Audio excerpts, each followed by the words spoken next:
And welcome. We are in 303 and we turn now back to Craig Conrad's volume, Unstoppable, Lesson 40, The Blanking Mexican. This is, of course, a somewhat controversial chapter of Mr. Conrad's. Let's concentrate in our journals for just a moment on the focus. You can reinforce a stereotype or you can break it. It's an important observation, and we'll get into this observation here. Mr. Conrad likes to share stories about some of his more celebrated students. None more celebrated than this student. Let's go to work with it. For several years, page 137. For several years, I coached basketball at the high school where I taught. I was in the coach's office in the varsity locker room one day when Mark Juarez knocked on the door. "Coach, can I talk to you?" "Sure, come on in," I said. Once inside, and after closing the door, Mark told me he was having a problem at school. "What's the problem?" I asked. Mark told me the kids were calling him a blanking Mexican. Initially, I laughed because I thought he was joking. He wasn't joking. I remember thinking, who would be stupid enough to call him any name besides Mr. Juarez? Mark was the varsity heavyweight wrestler on a state championship team. Although he was a heavyweight, he wasn't fat. He was just big and muscular. "Who's calling you that, Mark?" I asked. "Oh, kids in general and members of my wrestling team," he said. "Coach, what do I do?" Since he was looking for advice, I simply told him how I felt the Mark Juarez that I knew would handle this. Both of us were well aware of the trouble he'd get into if he beat them up, especially the smaller kids. The Mark Juarez I know will find them when they're alone, one-on-one. You get your nose this far from theirs. I held my thumb and index finger 1 inch apart. And tell them in no uncertain terms that you better never hear that garbage coming out of their mouth again, because if I do, you and I will meet again, my friend, and you will lose." Mark nodded his head in approval. "I also have a problem when I go into certain stores in Denver. The store owner follows me around. What should I do about that?" Mark questioned. I challenged Mark to put himself in the store owner's shoes. It's a brilliant piece of advice here, taking the other perspective. Put himself in the store owner's shoes. I explained to him that the store owner had possibly been stolen from in the past. Whether it was kids of your race or kids of your age, you have two choices, I said. I told Mark he could reinforce that store owner stereotype, or he could break it by being the kind of person we both knew he was. Mark thanked me for the advice and left. I would never have imagined that one day he would give this advice to the most powerful person on the planet, the President of the United States of America. Mark graduated in the spring of 1997. I didn't see or hear from him until the winter of 2002 when I was honored to run with the Olympic torch in Aspen, Colorado. It was awesome. I was nominated by the local Chevrolet dealership as someone who inspired others. Mark saw the picture of me carrying the torch on the internet and he emailed me this letter. I've read it many times, sometimes to groups as small as 15 to 20. Sometimes I've read it to thousands, and the reaction is always the same. Here's the letter. "Mr. Conrad, great picture in a paper. I usually scroll through the Craig Daily Press over the internet. That must have been motivating, carrying the Olympic torch. I hope you're still doing your lessons and lectures on drugs and alcohol. This nation could use more teachers like you. I apologize for the email being a little choppy. I'm somewhat in a rush." You'll find out why he's in a rush in a minute.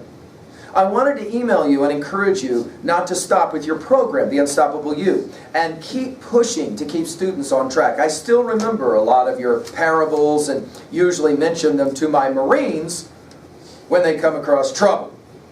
The most common one I tell is the one where the crab in the bucket keeps trying to climb out, but all his little buddies keep dragging him back down. Unfortunately, my brother didn't have the willpower to pull himself out of the bucket. I learned about 3 weeks ago that my brother is facing prison time up to 2 years for drug trafficking from Mexico to the U.S.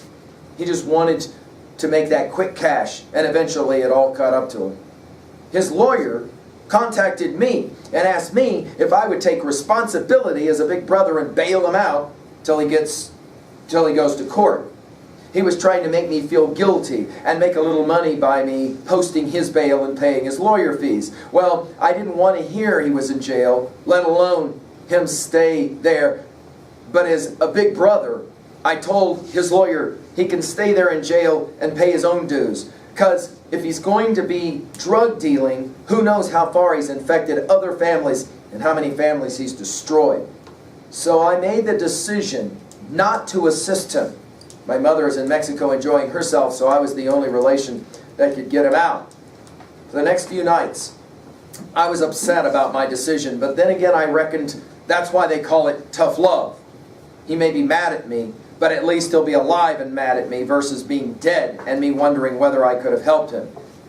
Then there's Mr. Conrad's observation. Hear what he did? He let his own brother stay in jail because he cares more about our society. It's a profound insight. As far as I go, now back to the letter. As far as I go, I'm in preparations to go overseas and be a part of Operation Enduring Freedom. I was at New York after the aftermath of 9/11, scoping out possible bombs, evacuating people from homes, trying to prevent rioting. It makes me proud to be doing what I do and getting ready to bear arms. It is people like you that motivate me to be a part of this war in keeping the terrorists away so that your way of life, the nation's way of life, can remain. Godspeed, and again, congrats with the torch, Mark Juarez. When I finish reading this letter, I usually conclude by saying, the blanking Mexican, I tell my students. So before you get ready to spew that garbage out of your mouth, think, someday that person could be protecting your very own way of life. Instead of spewing your garbage, maybe you should say thanks. That's exactly what I sent back to Mark via email. The next time I saw him was in the spring of 2006. I asked him for a quick update since his email. Wait till you hear the rest of his story. Mark was at ground zero after the 9/11 tragedy. It was October. It was cold that night. He was warming himself by a fire burning inside of a 55-gallon drum. A limousine pulled up. Inside was Mayor Rudolph Giuliani, the mayor of New York City, and President George W. Bush. The president invited Mark to dinner at the governor's mansion. Mark thought there would be hundreds of others invited. When he got there, he was amazed. There were not hundreds of others present. It was him, two fellow Marines, Mayor Giuliani, and President Bush. That's it, along with a few Secret Servicemen. President Bush told Sergeant Mark Juarez, quote, "The weight of the world is going to be resting on our shoulders for the next few years," end quote.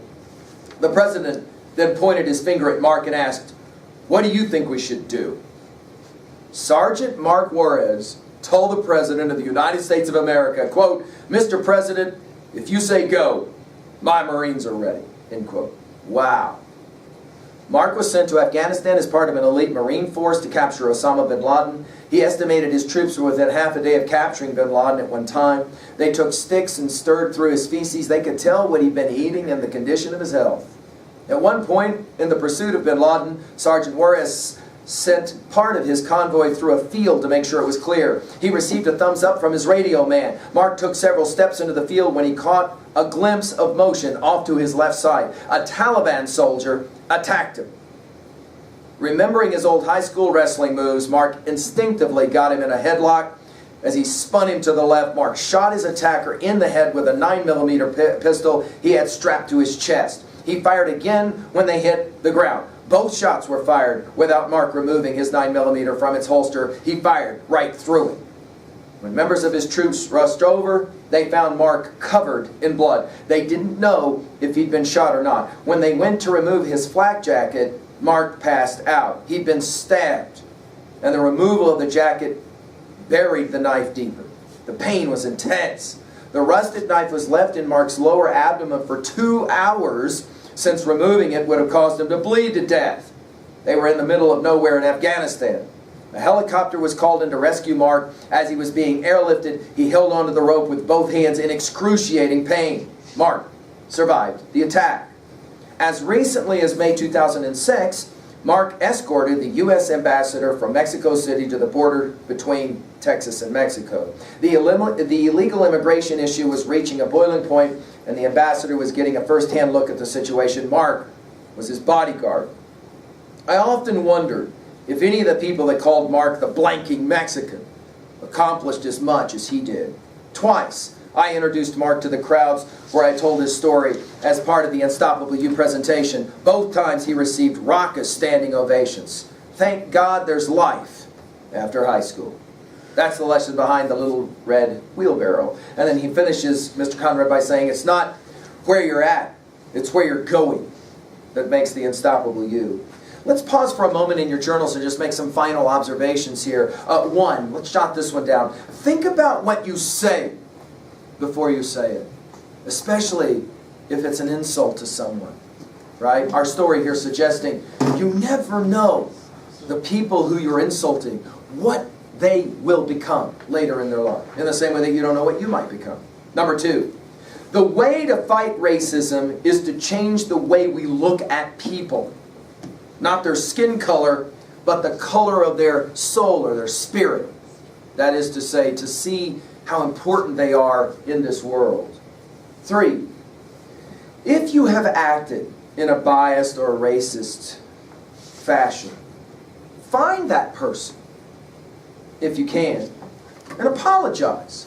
What a powerful moment that could be for both you and the individual. To say, hey, I just want you to know a few years ago I said something negatively about you because of your race, and I need to apologize to you for that. Wow, what a powerful message that would be. And finally, if someone has been racist to you, I love what Mr. Conrad says. Prove them wrong. Prove them wrong by behaving in such a way that you know that they could only have respect for you as a person. Well, there you go, lesson 40. Compelling story, yes? Thank you.